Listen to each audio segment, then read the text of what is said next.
I think if there's one thing I would love to be able to get across to people, is that morality is, in principle, ultimately is something we develop, and we tune our religion to fit the morality we have. I mean, we don't need to believe in God to be good, obviously. No, yeah. But I was doing Bible studies, and my brother was 11 years older than me, so I was about 8, and he was about 19. And he came in, and he looked, and he said, "Why do you believe in God then?" And my mum went, "Bob." And I knew she was hiding something. Oh. And I thought, "Oh, what's that?" And I thought, "Yeah." And then I started thinking about all the things I'd been taught versus all the things in science I'd been taught. And I thought, oh, yes, of course, it's just like Santa. Some people don't want to know the truth because it doesn't fit with their... Well, that's one of my big problems with much of organized religion, or some of I have a lot of different problems with it, but one is this notion that you don't want your kids to know how the world really works for fear that they'll lose their faith.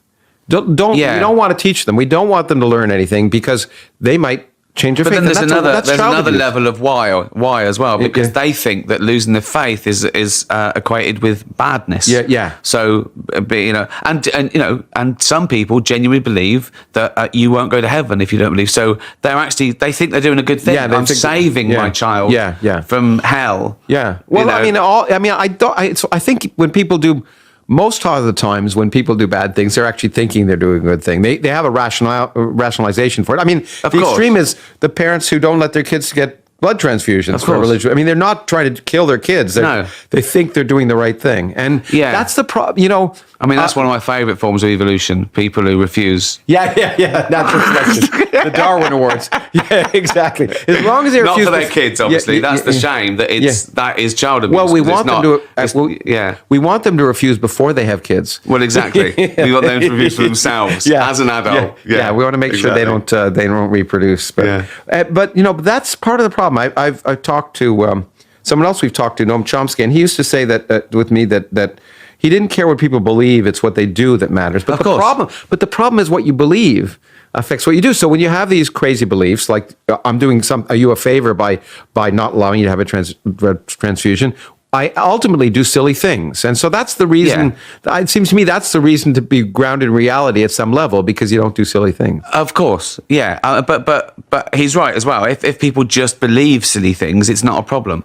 It's when they act on them. Yeah, but I've never had a problem with spirituality or people believing in any god or whatever, or witches and warlocks. Yeah. But if they start infringing on my rights to play out their fantasies, then that's when I've got a say in it. Yeah, but I know, I agree. But I guess my problem is that no one's an island. I mean, so inevitably, if you have these crazy beliefs, you have kids or you have neighbors, and you impact on others, and so at some level that... Of course, but we should say that most religious people are normal. They just happen to believe in God, and we think they're wrong. I've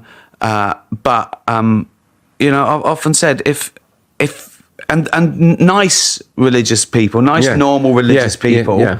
Church of England types. Well, they know the bits to ignore in the Bible, and they pick and choose. So they don't need the Bible. If you know the bad bits from the good bits, you don't need it. And we that's what we call extremists and fundamentalists. They're the people who believe the bad bits in their holy book as well. Yeah, they don't realize that if you took, we used to, if you took the Old Testament literally, it's a horrible thing, and people complain about Islam and Muslim, but if you took the Old Testament and stoning, but people always pick and choose what they want to. There was a survey done. People choose their own religion. Yeah. If they don't like a bit in their religion, they modify it, and it's a new church. And exactly. This one can drink and eat bacon.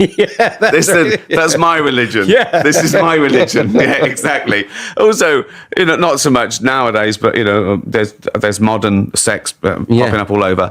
But the ancient ones were definitely made by the people in charge to better themselves, just like politicians today stitch up what's right and wrong. Yeah. It's you create your morality. If you're in charge, you create morality that's right for you. Exactly, and make sure everyone else does it. Of course, yeah. But it's there was an interesting survey done in the UK, which was asking people in the census. One of the good things about the census was, for the first time, I think almost 50% of the people said they didn't have a religion or they weren't members of the Church of England, and they asked people why. why do you say you're Christian? Do you believe in transubstantiation or the Virgin Mary? And people would say, no. And they'd say, well, why? And they'd say, I like to think of myself as a good person. Yeah. So for most people, being religious just means, they've co-opted morality. And it's a shortcut. And that's why they pass it on to their kids, because they think they're, I've said before, my mum was, she was mildly religious. Again, C of E religious. Yeah. Go to church, and you're a good person. You're a respectable person. And usually, for a working class mum, Jesus is an unpaid babysitter. Yeah. If I can't watch you, he can. And you take that for a while, and it's fine. I don't think it's particularly harmful outside academia. But. Then you realise that it's just not true. Even if you look at the stats of religious people in prisons to atheists, it doesn't add up. And morality predates all religion. We got on before we had to make the rules. Yeah. You can really see what Ricky Gervais and Lawrence Krauss are getting at here. They're not attacking people. They're pointing out how religion trains us to fear truth. Think about it. Some parents refuse to teach evolution because they're scared their kids will lose faith. But evolution isn't an opinion. It's one of the most proven facts in science. We have fossils, DNA evidence, and over 150 years of research since Darwin's On the Origin of Species. And when Krauss talks about parents denying blood transfusions, that's real. Groups like Jehovah's Witnesses still forbid it, even for children. Every year, kids die from preventable conditions because someone thought faith mattered more than biology. In Matthew 18:3, Jesus says you must become like little children to enter heaven. But how twisted is it to use that verse to justify letting a child die? Gervais is right. Most Christians already ignore the violent parts of Scripture. Deuteronomy 21 literally says to stone rebellious children. Leviticus 20 calls for killing anyone who curses their parents. People skip those verses because morality comes from empathy, not God. I think if there's one thing I would love to be able to get across to people, it's that morality is, in principle, ultimately is something we develop, and we tune our religion to fit the morality we have. We don't need to believe in God to be good, obviously. And I'm actually... I think even religious people believe that. Yeah. I think they know that. But, so there's a friend of mine, a physicist, Steve Weinberg, who won the Nobel Prize, but he's an atheist. And he said, I'll paraphrase him, but he said, so there are good people and bad people. Good people do good things, bad people do bad things. When good people do bad things, it's religion. It's interesting because you can motivate yourself because of a belief that somehow there's a divine right to do something. Well, of course. You're burning people or whatever it is. Yeah, that's not always the case, but it certainly can motivate you to do bad things and justify it because of how you're told. Because, that's the purest form of brainwashing. Yeah. When you're a kid, your brain's a sponge, and your parents tell you, "Don't go near the fire, don't go near the spider, don't go near the thing. If you do that, you'll go to hell." What? And if it's laid down, and they know equated to all those other things that are true and observable, and you shouldn't go near a lion and all that sort of stuff. And if you're never, when you're 8 years old and you say, "Is there really a Santa?" Parents go, "No, don't tell your little sister." But they don't do that with God sometimes. Yeah, it's really... Because they think it'd be bad for you to be an atheist in society. And in some places it is. Yeah, it's a rule of survival. Yeah. In spite of the problems, we're just lucky we can even have this conversation. Of course. For most of human history, we couldn't have even had this conversation and walked out of the room alive. It's my only thing I can hold on to, that I'm oppressed. Yeah. Yeah. Well, it's there's 13 countries I can't even visit. Only 13. I'm oppressed. Yeah, there you go. Well, okay. Well, it's nice. We all got to feel like victims. Luckily, I don't want to go there anyway. Yeah, that's probably. They're the 13 countries I don't want to go to. So it's worked out really well. Did they have Netflix in those countries or not? Yeah. Oh dear. Yeah. Good. Well, but it's interesting, and I've said this, and that in some sense, teaching religion to kids is child abuse because, and I just learned a quote the other day from the Archbishop of Canterbury, who said, "Educating children is like engraving in stone." And it's really hard to outgrow because the kids aren't. I mean, that question is a deep question ultimately, and a kid, it's not even that it works. Yeah, it's that you were given to it as truth when before you could think about things, and you learn it here, rather than there, and it's and I remember it was actually Richard who alerted me to this. I never thought of that. There's a picture in the paper he showed at Christmas time of 4 little kids.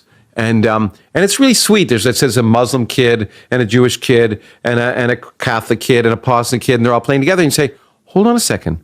A 3-year-old, it's like, that's not a Catholic kid. That's a 3-year-old. It's like saying it's a neoliberal kid, a deconstructionist kid. And we label them, and that becomes their reality. Faith schools and exactly. So you were as far as I was reading, you were 8. You went to church till you were 8, and then do you make a decision not to go at that point? No, I still went. I went because I got paid for being in the choir till I was about 14. I just kept it quiet that I was an atheist. Okay. I'll take the money.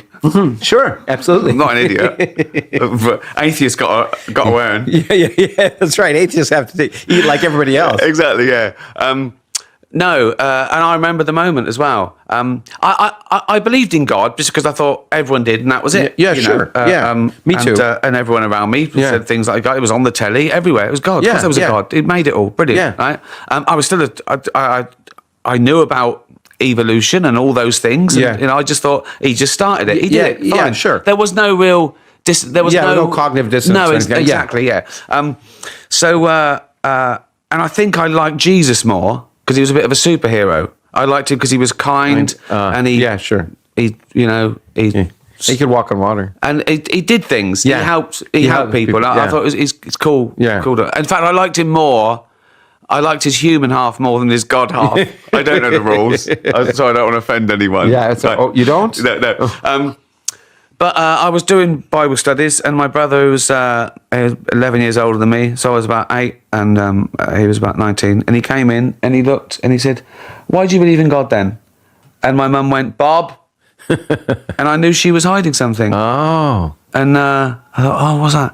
And I thought, yeah. And then I started thinking about all the things I'd been taught versus all the things in science I'd been taught, and I thought, of course. It's just like Santa.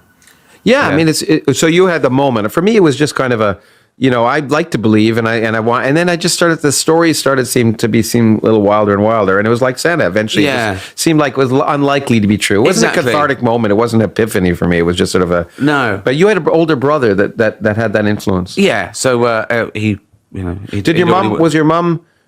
When did you come out to your mother? I think it was just easier then.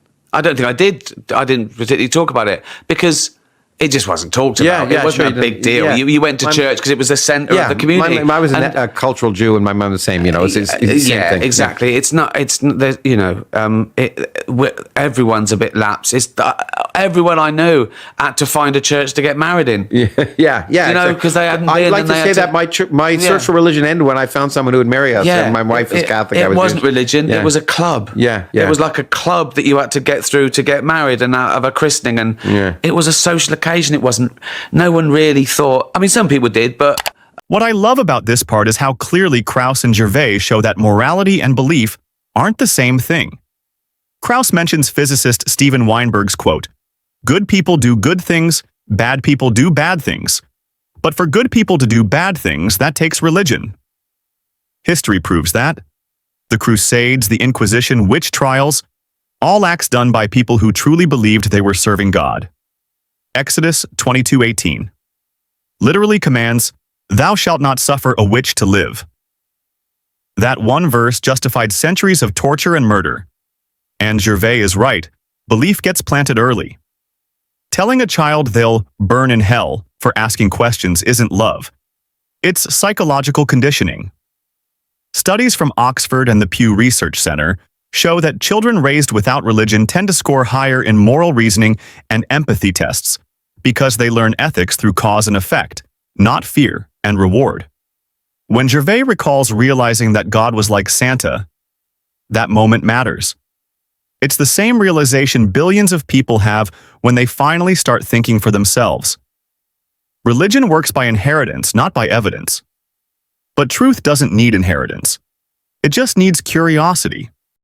You know, and I think that more and more, if you ask people what they really believe in, you know, people have found this thinking that agnosticism is a polite term. Yeah. And I try and explain they're not mutually exclusive. One deals with knowledge, one deals with belief. Yeah, you know? yeah. So, in fact, I just edited an old book about atheism, and this guy said, you know, atheism is unscientific, which is, but agnosticism isn't. But the point is, I hadn't appreciated till I read this particular book, and I wrote a foreword for it, that agnosticism is atheism, because agnosticism is just saying the evidence doesn't convince me.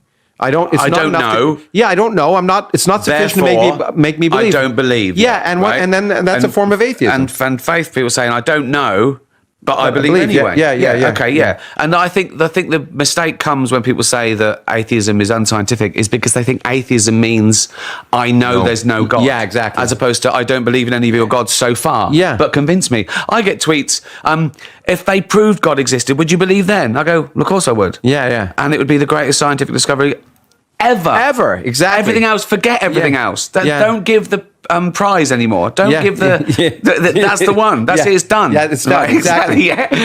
Exactly. Yeah. I always say, people say, what would it take? I said, tonight the stars realigned. Yeah. And said, I'm here. It didn't have to be in English. It could be in Aramaic, you know, whatever. Ironically, atheists would all believe. Yeah. Right? Yeah. But all the other religions wouldn't, because it'd be the wrong God. Yeah, exactly. The wrong God. Exactly.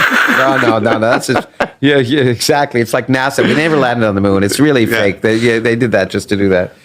You know, so your mom has always been fine then with, I mean, I guess she had to tolerate you because she just hoped that we didn't get killed in a barroom fight and did okay. Yeah. And it was all about the kids, just be nice and don't die.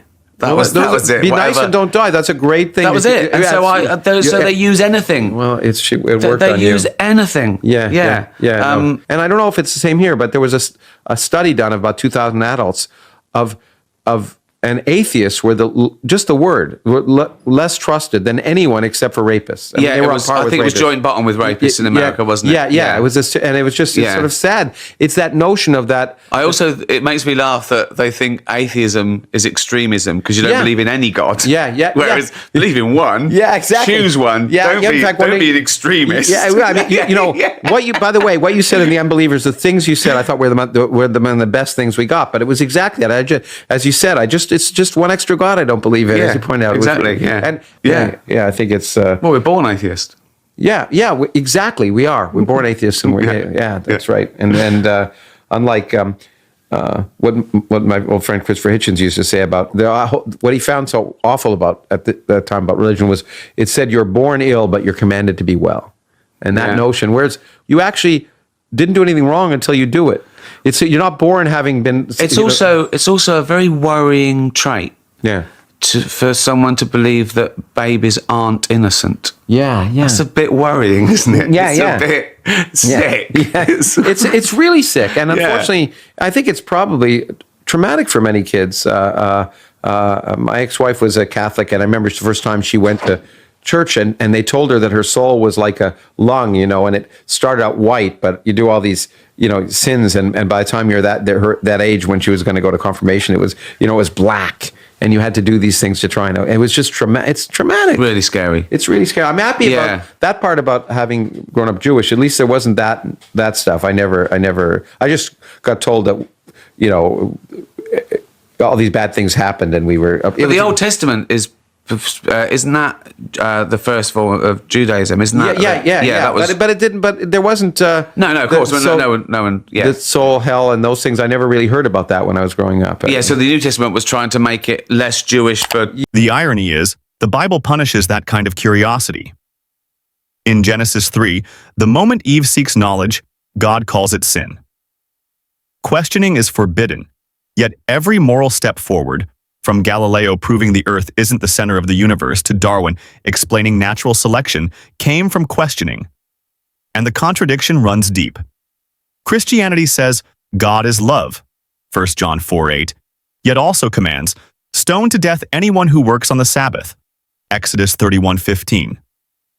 Judaism's Torah says an eye for an eye, Exodus 21:24, while Jesus later says, turn the other cheek, Matthew 5:39.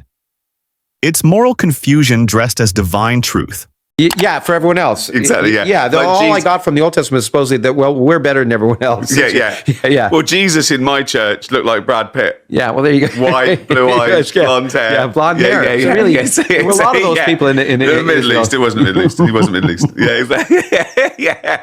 Yeah. Okay, well, I think enough. Well, we'll talk about. I want to talk a little bit about how enough religion already. Enough religion already. We've given it too much airtime already. But one of the reasons the concept of evolution is easy. I agree with you. Yeah. It's just a coin toss. But what people don't buy is the scale. The fact that they can do 100 years, maybe 1,000 years, but the idea of 1 billion years and the fact that things change so imperceptibly, that's the thing people don't buy. It's like looking at one frame of a film and going, well, he's not even running. Yeah. Well, no, he is. Yeah, exactly. You've just looked at 24th of a second, but he is running. And that's why but I think that's why it's not intuitive. And it's I think even people that find it hard to understand. Was it Richard's model that if you look at a picture of your granddad, he looks a bit like you did it, and then eventually he's a fish. Yeah. Now you can, and no point. There's no point where the child of a fish is not a fish. It's just and that's everyone thinks suddenly that you're going to have a child and it's a different species, and it just doesn't work that way. It's exactly. So gradual. But then there's levels of stupid, because I get tweets. I've been watching the chimps in a zoo for 4 years now. And not one of them has. Really? Yeah. No. I remember testifying in Texas, and some woman said, my ancestor is a monkey," and I felt like saying, "Well, if anyone's ancestor is a monkey, I think." I know. But the other one is, again, I used to be quite militant, and I used to ridicule people when they said, if we evolved from chimps, then why are there still chimps? Now I answer it like it's an intelligent question. I say we didn't evolve from modern apes, we evolved with them, rather like cousins. And it doesn't do any good, but it makes me feel better because I wasn't being nasty, I think. No. Some people do it genuinely, and they think they don't get it. They don't get it, and that's fine. Well, I think it takes all types. I've talked to Rich about that too. I mean, sometimes you have to sort of jar people in order to get them to think about things. But I think you're absolutely right. Talking to people with respect, at least, is because it's not so much stupidity. Often it's just ignorance, and that's a big difference. It's people just have never been different. Because we could say that intelligence and education is a bit of luck that we got there, and some people don't want. The New Testament softened the Old, turning chosen people into everyone. But the bias never left. It's why, in most Western churches, Jesus is shown with blue eyes and fair skin. That's not history. It's cultural projection. The real Jesus would have looked like a Middle Eastern Jew, not Brad Pitt. And when they shift to evolution, you see the same pattern. Religion rejects it not because it's hard to prove, but because it challenges Genesis. The Bible says humans were created instantly from dust, Genesis 2:7, yet every fossil, every strand of DNA shows a gradual story billions of years long. It's not disbelief, it's data. Krauss explains it perfectly. People don't grasp the scale of evolution. They want a miracle, not a million generations of small change. But that's what makes reality beautiful. It doesn't need magic to be meaningful. So, what do you think? Can faith and evidence ever coexist, or are they destined to conflict? Share your thoughts in the comments. Hit like, subscribe, and turn on the notification bell if you want more deep, fact-based commentary like this one.